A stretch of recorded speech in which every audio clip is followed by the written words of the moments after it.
Vocabulary Cartoons with Hanshin Sham presents review number 8. And today we have the magic pen with us once more. So let's get this thing started right now. And no, please do not run away this time. Number 1. We have claimant. It's a noun, and you can remember the words claimant. It actually is written right there. C-L-A-I-M-A-N-T, C-L-A-I-M-A-N-T. It's weird. I mean, that is so counterintuitive to my brain of understanding of cognitive research. And OMG, you are cut in half. Anyways, so this is claimant. It means like a person claiming something. Well, it doesn't really mean have to be like, I claim that I have just went ahead and destroyed player 9. No, it can also mean I claim that I go ahead and grab a claim of this object. Yeah, it's something like that too. Number 2. Number 1. You remember these with this? I was thinking of this. The claimant claims his ants. And imagine a anteater going to court and is the claimant and saying, I claim these ants are mine. Number 2, we have cloister. It can mean a noun and a verb. Verb version would be cloister on the past tense. Cloistered, past participle, cloistered. Again, just going the present tense way. Cloistering. And it means place of seclusion or to seclude yourself from any outside interactions. You're still cut in half, so how about you move here? And now, let's go and remember it with the word oyster. Cloister, oyster, cloister, oyster, oyster, oyster, stir, stir, stir, stir, stir, oyster, oi, stir, oi, get back here. As in that oi, stir. And how do you remember oyster? An oyster is in his cloister. And that is just one of the best ways to remember it. Number 3, we have commodious. It's an adjective. And you remember with the word commode. Commodious, as you might remember, and also you can remember it with the words spacious. It's one of the most greatest things of inventions I've probably ever invented in my whole entire life. And, well, here's how you remember it. Commodious with the word commode. A commodious commode. Boom! You're done! You just memorized one word! So did you, little cat, little brain. And number 4, we have comprise. It's a verb and it's a past tense, comprise. And past participle would be comprised. Got that? And you remember the word surprise. Imagine a pirate coming to grab his treasure and finding out inside, to his surprise, it's comprised of all party goods. Or, if you like it better, worthless Legos. I mean, gold compared to Lego is worthless. Next up, we have, well, I already said. So, you remember what this phrase? Think of these as surprise on the look of surprise on those pirates' face when they found out their treasures of whole gold is comprised of worthless party hats and party tools. Also, at least you can do like, boo-boo, happy birthday to you, with much more lively happy birthday moods now. But it doesn't really compensate for the loss of gold. Number 5, you have congenial, which is an adjective.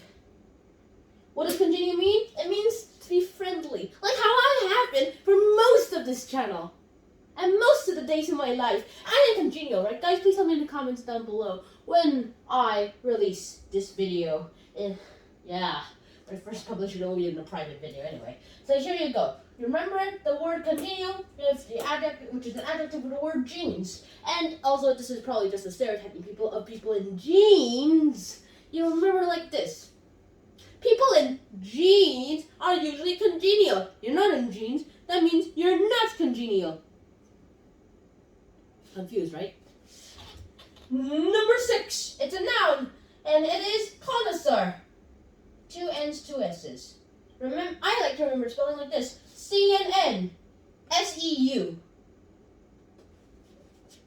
Or, I like to remember it like this too. C-N-N. Starship European Union. Yeah, and I just made that up right now. And you remember with the words king of sewer. And a connoisseur usually means an expert on something, usually in the arts and tasting stuff. So if you're the king of garbage and you're a connoisseur, then that means you eat garbage and you are an expert on tastes of garbage. Ew. Would you eat garbage? Yes, I've seen you eat garbage. And number 7, you have the word consensus. And actually it's like, you can split, if you take out con, then you get a census. And if you replace the S with a C too, if you like take out O and S, you get census, which is basically the equivalent of a survey. Consensus, however, is a general agreement of something. It's a noun, and it means it's an agreement that's generally agreed upon. Like, let's say, do not hit people in the face or murder people unless you are in murderland. That is a consensus that everyone will uphold. Usually. And that's a noun. You remember when sends us. Sends us. Get it? Sends us. Send us. You're not joking around now. Consensus, you remember who sends us. It's a consensus that lifeguards, that we should send, they should send lifeguards for us who are drowning in water. Number 8, we have coterie. No, also, I would actually rather remember this word with lottery. And I would remember this word, which actually means a group of people, usually your friends, going to the lottery with my coteries. But according to this thing, it says use code 4-3, which I guess is much more brain-friendly. Not to me, though. So you can either stick with code 4-3 or lottery. And a code 4-3 for the coterie. Hansberg, let's just say Beethoven, his coterie in a code 4-3. No, wait, that's Vivaldi. Whatever. And okay, you can use Mozart though too. I like this one personally. Mozart's coterie in a code 4-3.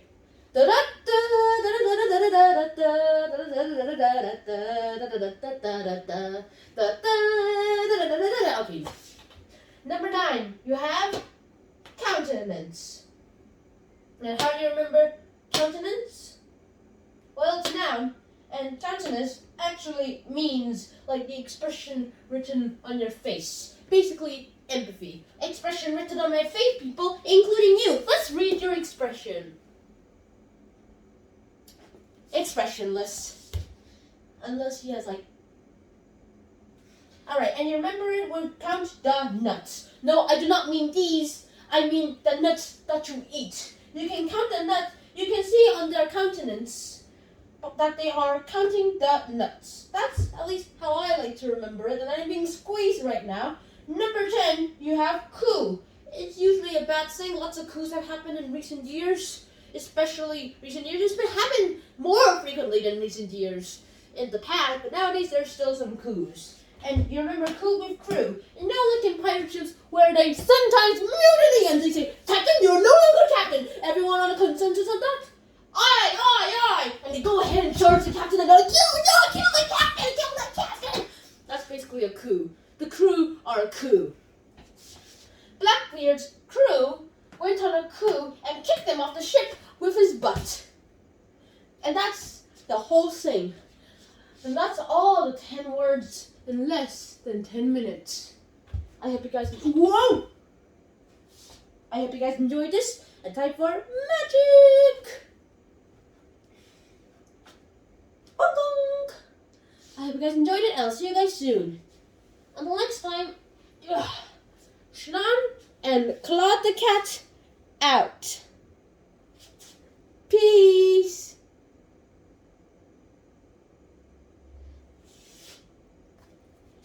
The